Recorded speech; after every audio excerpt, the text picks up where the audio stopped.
12ኛ ክፍል ላይ እየተገኘ ያለው የፈተና ውጤት በትክክል ልጆቹን የመዘነ አይደለም፣ በሽታውን ሳናክም ነው መድኃኒት እየሰጠን ያለው የሚል ጠንከር ያለ ትችት ይነሳል።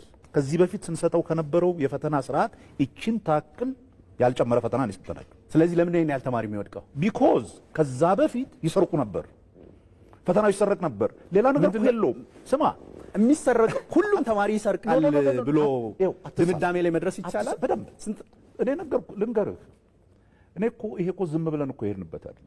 በደንብ ልንገርህ 13 ፈተና ሰጥቻለሁ 2013። ስንት ተማሪ ነበር በስርቆት ያለፈው?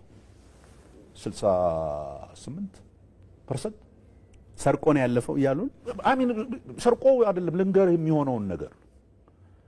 ያንን ፈተና በምንሰጥበት አመት የክልል ሰዎች ሽማግሌዎች አሰባስበው ገንዘብ አሰባስበው ለፈታኞች ገንዘብ ሰጥተው አስኮርጁ ይሉ ነበር። ይሄን አታውቅም ነበር? ኢንሲደንቶች ናቸው። ኖ ኢንሲደንት አይደለም፣ ኢንሲደንቶች አይደለም። ኢት ኢዝ ዩኒቨርሳል እኮ ነው ብለህ አየህ። ምንም በቃ ዜር ኢዝ ኖ አዘር ቢግ ኤክስፕላኔሽን። ተማሪዎቹ መዳከማቸው ምንም ጥያቄ የለውም። ፈተና ያወደቁት ግን ፈተናው የተለየ ስለከበደ አይደለም። ፈተናው ኢዝ ኤግዛክትሊ ዘ ሴም። ፈተናው እኮ የሚያሳየን መስተዋት ነው። አላሳየም ነው። በደንብ አሳየኝ። አላሳየም። ምክንያቱም እንደሌላ አሳየ። እዚህ ጋር ነው አሁን ልዩነቱ በተደጋጋሚ ሲነሳ የነበረው። ፈተና የትምህርትን የማወቅ ልቄት ሊያሳይ የሚችለው በሆነ ደረጃ ነው።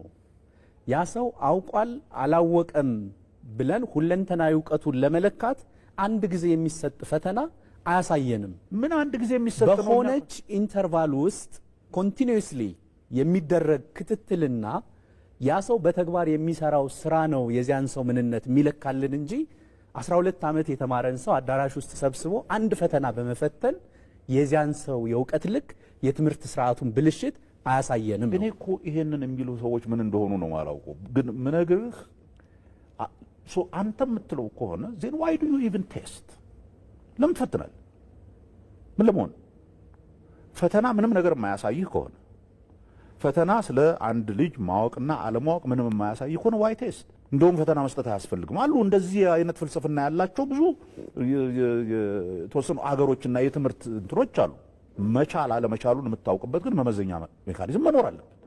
ያ መመዘኛ ሜካኒዝም የሚያሳይ ምን ያህል አውቀሃል፣ ምን ያህል አውቀሃል ወደሚቀጥለው ደረጃ ለማለፍና ከዚህ የከበደ ትምህርት ለመቀበል ለመቻል ምን መነሻ አለህ? ምን መሰረት አለህ?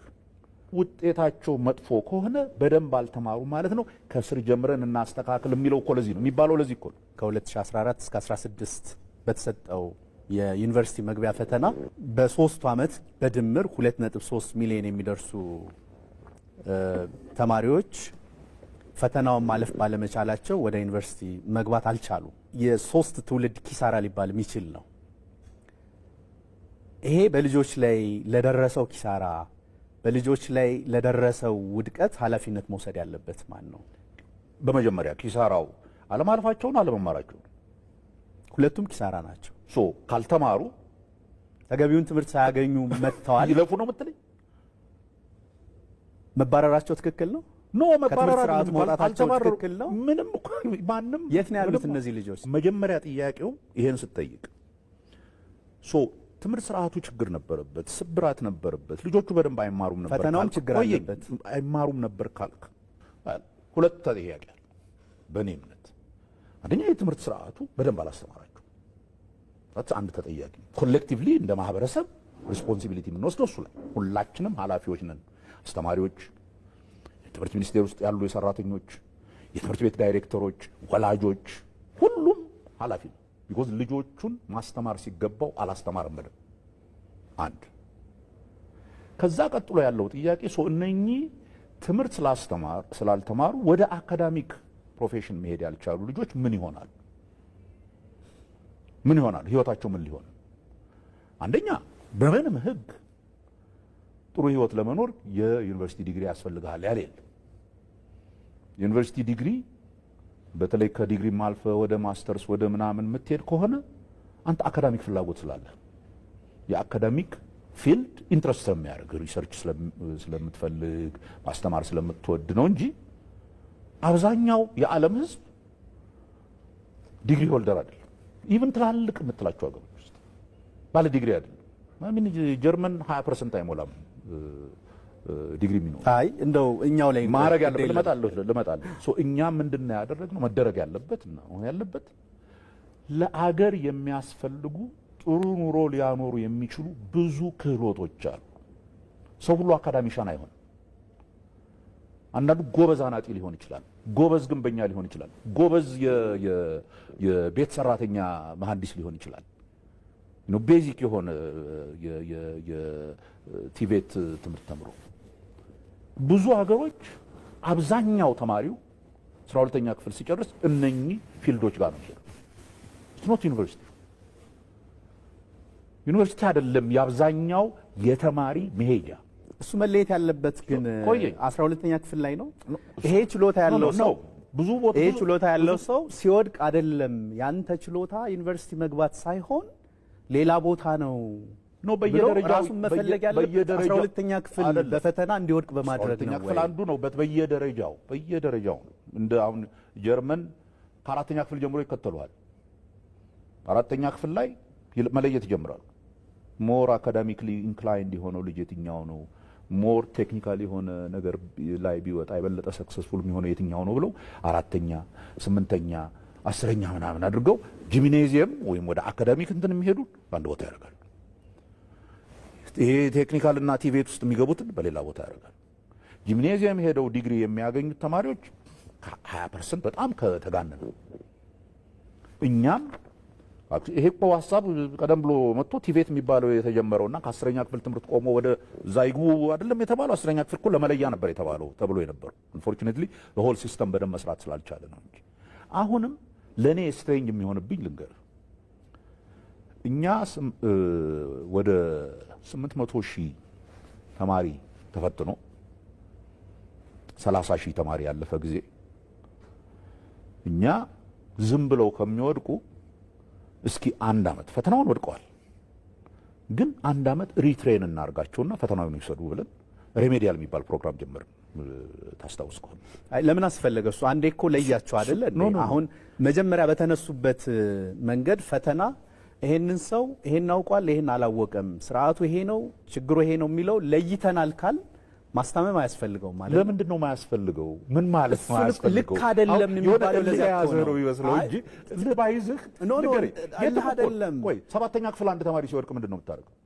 ደግሞ ይማራል፣ እንዲያውቅ ይደረጋል። በቃ አልቻለም ለምን ብልሃቶ እሱ ድድል ነው ያጡት እኮ ነው። 12ኛ ክፍል አቆይተናቸው የምጠይቀኝን ጥያቄ 12ኛ ክፍል የወደቀን ልጅ ለምንድን ነው 1 ዓመት እንደገና ትሬን ማድረግ? ወድቋል ለምን አታባረረውም እኮ እያልከኝ አይደለም? ታዲያ ምንድን ነው 12ኛ ክፍል እየተሰጠ ያለው ፈተና ትክክል አይደለም። በትክክል ትምህርት እንዲማር ያላደረግ ነው። በትክክል አንብቦ በደረጃው ማወቅ ያለበትን ዕውቀት አስቀድመን ሳንሰጠው 12ኛ ክፍል ሰብስቦ በመፈተን ይሄንን አውቃል ይሄንን አላወክም ብሎ ምደባ ውስጥ መገባቱ ስተት ነው። ይሄ ፈተና ከተጀመረ ጀምሮ ከትምህርት ሚኒስቴር ወይም ከየትም ቦታ ይሄን ፈተና በመስጠት የትምህርት ጥራትን አሻሽላለሁ ያለ አንድ ሰው የለም። ኖት ዋን አንድ ሰው እስኪ ንገረኝ፣ እከሌ የሚባል ሰው ይሄን ፈተና በመስጠት የትምህርት ጥራትን አሻሽላለሁ ያለ ማለት እንደ እርሶ እያሉን እኮ ነው። ሌላ ሰው መጥራት አይጠበቅብንም። በየደረጃው ፈተና አዘጋጀን ዩኒቨርሲቲዎችን ስለማናምን እንዴ እያሉን እኮ ነው። ዩኒቨርሲቲዎችን ስለማናምን ኤግዚት ፈተና አዘጋጀን። የትምህርት ጥራትን ለማምጣት ወደ ዩኒቨርሲቲ የምናስገባቸው ልጆች እየፈተን ነው። በስራ ዓለም ውስጥ ያሉ መምህራንን፣ ሐኪሞችን፣ የህግ ባለሙያዎችን ስለማናምን እየፈተን ነው። ወደ ከፍተኛ ማስተርስና ፒኤችዲ የሚገቡትን ጋት የሚባል ናሽናል ጋት የሚባል ፈተና አዘጋጅተን እየፈተን ነው። የትምህርት ብልሽቱን ችግር በፈተና ነው እያሉን እኮ ነው። እያልኩ ያለሁት የፈተና ጥራትንም የትምህርት ጥራትንም አለማሻሻል ብዙ ስራ መስራት አለብን። የትኛውን ችግር ልፈታ እፈልጋለሁ የሚለውን ለማድረግ መጀመሪያ ማየት ያለብህ ችግር ምን እንደሆነ ነው። የትምህርት ስርዓቱ ላይ ፎቶግራፉን ፊቱን እንዲያየው ልኩን እንዲያየው እንትኑን ማሳየት አለብን። ያኔ የችግሩን ጥልቀት ስናገኝ ለዛ የችግር ጥልቀት የሚሆን መድኃኒት እንሰጣለን፣ መፍትሄ እንሰጣለን። የ2017 የ12ኛ ክፍል ፈተና ይሰጣል። ምን ውጤት ነው የምንጠብቀው? ምን ማለት ነው? ምን ውጤት እንጠብቅ? ፈተናው በትክክለኛና ኢንቴግሪቲ ባለው መልክ የልጆችን ችሎታና ዕውቀት በሚፈትን መልክ ይሰጣል። ካለፈው ዓመት የተሻለ ያልፋል ብዬ እጠብቃለሁ። ካለፈው ዓመት የተሻለ ያልፋል ብዬ የምጠብቅበት ምክንያት ደግሞ ምክንያቱም አንዱ በየትምህርት ቤቱ የሚሰጠው የትምህርት አሰጣጥ እየተቀየረ ነው። ትምህርት ቤቶች የትምህርት ዳይሬክተሮች ተማሪዎቻቸውን መከታተል ጀምረዋል። ቤተሰቦች ልጆች ዝም ብለው እንደማያልፉ አውቀው ልጆቻቸውን ማስጠናት ጀምረዋል። ተማሪዎች ዝም ብለው ማለፍ እንደማይችሉ አውቀው እያጠኑ ነው። እነኚህ ሁሉ ተጨምረው እንደ በፊቱ ሰርቆ ሳይሆን አጥንቶ አውቆ የሚያልፈው ተማሪ ቁጥር ባለፈው ዓመት ከነበረው ይጨምራል። በስንት ይጨምራል? ተስፋ መመኘውን ብነግር 10% ቢያልፍልኝ ደስታው ናቸው። ትምህርት ስርዓቱ እንዲያፈራ የምንፈልገው ብቃት ያላቸው፣ ኢንቴግሪቲ ያላቸው፣ አገራቸውን የሚወዱ ጥሩ ግብረ ገብነት የያዙ ከሌላው የሰው ልጅ ጋር አብረው መኖር የሚችሉ ልጆችን ማፍራት። የትምህርት ሚኒስትሩ ፕሮፌሰር ብርሃኑ ነጋ እዚህ ስቱዲዮ ድረስ ተገኝተው ላነሳናቸው ጥያቄዎች ምላሽ ማብራሪያ ስለሰጡ አክብሮታችን ከፍ ያለ ነው። በጣም አመሰግናለሁ። የ12ኛ ክፍል ማጠናቀቂያ ፈተና ከወሰዱ ተማሪዎች 8.4% ማለፋቸውን ትምህርት ሚኒስቴር ገለጸ። በየዓመቱ የ12ኛ ክፍል ማጠናቀቂያ ፈተና ከሚወስዱ ተማሪዎች መካከል ከ15 እስከ 20% የሚያልፉበት ደረጃ ለመድረስ እስከ 2 ዓመታት ሊወስድ እንደሚችል የትምህርት ሚኒስትሩ ብርሃኑ ነጋ ተናገሩ። ከ2017 ከግማሽ ሚሊዮን በላይ ተፈታኞች ያለፉት 8.4% ብቻ ናቸው። ተማሪዎቻቸውን ካስፈተኑ መካከል 1249 ትምህርት ቤቶች አንድም ተማሪ ሳያሳልፉ ቀርተዋል። በየዓመቱ የ12ኛ ክፍል ማጠናቀቂያ ፈተና ከሚወስዱ ተማሪዎች መካከል ከ15 እስከ 20% የሚያልፉበት ደረጃ ለመድረስ እስከ 2 ዓመታት ሊወስድ እንደሚችል የትምህርት ሚኒስትሩ ብርሃኑ ነጋ ተናገሩ። በኢትዮጵያ ባለፈው ዓመት የ12ኛ ክፍል ማጠናቀቂያ አገር አቀፍ ፈተና ከወሰዱ ከግማሽ ሚሊዮን በላይ ተማሪዎች መካከል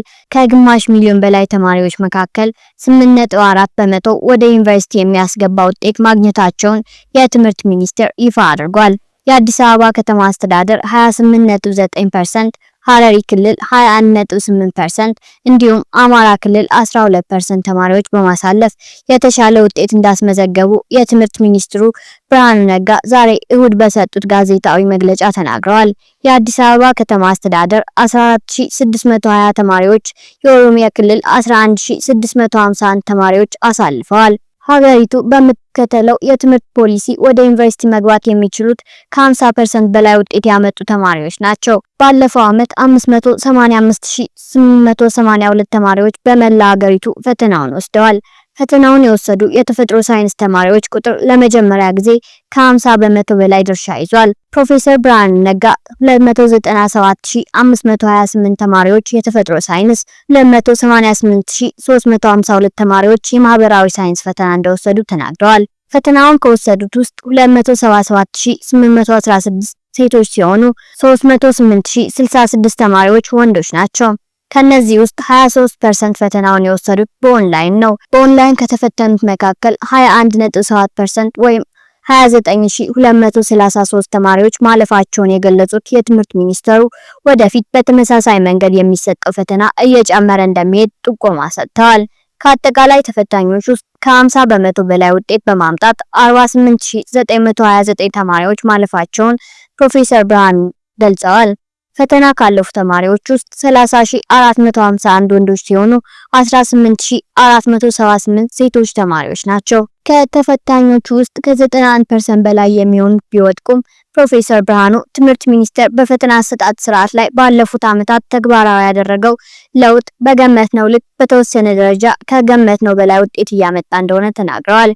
ለዚህም ከምንም አይነት ኩረጃ በጸዳ መልክ ተምረው የሚያልፉ ተማሪዎች ቁጥር በከፍተኛ እየጨመረ መሆኑን የጠቀሱት የትምህርት ሚኒስተሩ የተማሪዎች ብቃት ሲጨምር የዩኒቨርሲቲዎችን ትምህርት ጥራት እያሻሻለ እየሄደ እንደሆነ የሚያሳይ ነው ሲሉ ተናግረዋል። ወላጆች ለልጆቻቸው ትምህርት የሚሰጡት ትኩረት እየጨመረ በሄደ ቁጥር የተማሪዎች የማለፍ ምጣኔ በከፍተኛ ደረጃ እየጨመረ እንደሚሄድ ትምህርት ሚኒስቴር መገንዘቡን ተናግረዋል። ከዚህ በተጨማሪ ባለፉት 2 ተከታታይ ዓመታት ለመምህራን የተሰጡ ስልጠናዎችና ተማሪዎች ከመደበኛው መንገድ በተጨማሪ በዲጂታል ስልቶች የሚሰጧቸው ትምህርቶች ለውጤቱ መሻሻል አስተዋጽኦ እንዳበረከቱ መስከረም 4 ቀን 2018 በሰጡት ጋዜጣዊ መግለጫ ተናግረዋል። በ2017 ተማሪዎቻቸውን ካስፈተኑ ትምህርት ቤቶች መካከል 1249 ሁለተኛ ደረጃ ትምህርት ቤቶች አንድም ተማሪ ሳያሳልፉ ቀርተዋል። በአመቱ 50 ትምህርት ቤቶች በአንጻሩ ያስፈተኗቸውን ተማሪዎች ሙሉ በሙሉ አሳልፈዋል። ባለፈው አመት 1363 ሁለተኛ ደረጃ ትምህርት ቤቶች ምንም ተማሪ አላሳለፉም ነበር። ከ600 ከሚታረመው ፈተና በተፈጥሮ ሳይንስ ዘርፍ በወንዶች ከፍተኛውን 591 ውጤት ያመጣው በኦሮሚያ ክልል የሚገኘው ዶዶላ ኢፋ ቦሩ ትምህርት ቤት ተማሪ ነው። በተመሳሳይ የትምህርት ዘርፍ በሴቶች ከፍተኛው 579 ሲሆን ውጤቱን ያስመዘገበችው በአዲስ አበባ ከተማ ውስጥ የሚገኘው የብስራተ ገብርኤል ትምህርት ቤት ተማሪ ናት። በማህበራዊ ሳይንስ የትምህርት ዘርፍ ከወንዶች ከፍተኛው 562 ውጤት ያመጣው የአምቦ አዳሪ ትምህርት ቤት ተማሪ እንደሆነ ፕሮፌሰር ብርሃኑ ገልጸዋል። በሴቶች 548 ውጤት ያስመዘገበችው በአዲስ አበባ የሚገኘው የሴንት ጆሴፍ ትምህርት ቤት ተማሪ እንደሆነች ገልጸዋል። በ2016 ከተፈተኑት መካከል 1221 ተማሪዎች ከ500 በላይ ውጤት ሲያመጡ ዘንድሮ ወደ 2384 ተማሪዎች ከፍ እንዳለ ፕሮፌሰር ብርሃኑ አስረድተዋል። የ12ኛ ክፍል ተማሪዎቻቸውን ካስፈተኑ መካከል ከፍተኛውን ውጤት ያስመዘገቡት አዳሪ ትምህርት ቤቶች ናቸው። የትምህርት ሚኒስተሩ እንዳሉት የአዳሪ ትምህርት ቤቶች አማካይ ውጤታቸው 71% ሆኗል። የመንግስት መደበኛ ትምህርት ቤቶች አማካኝ ውጤት 30.6% ሲሆን የግል ትምህርት ቤቶች በአንጻሩ 51% ነው። ዝቅተኛው ውጤት የተመዘገበው በማታ ትምህርት ተማሪዎች ነው። የማታ ትምህርት ተማሪዎች አማካይ ውጤታቸው 25.9% እንደሆነ የትምህርት ሚኒስተሩ ተናግረዋል።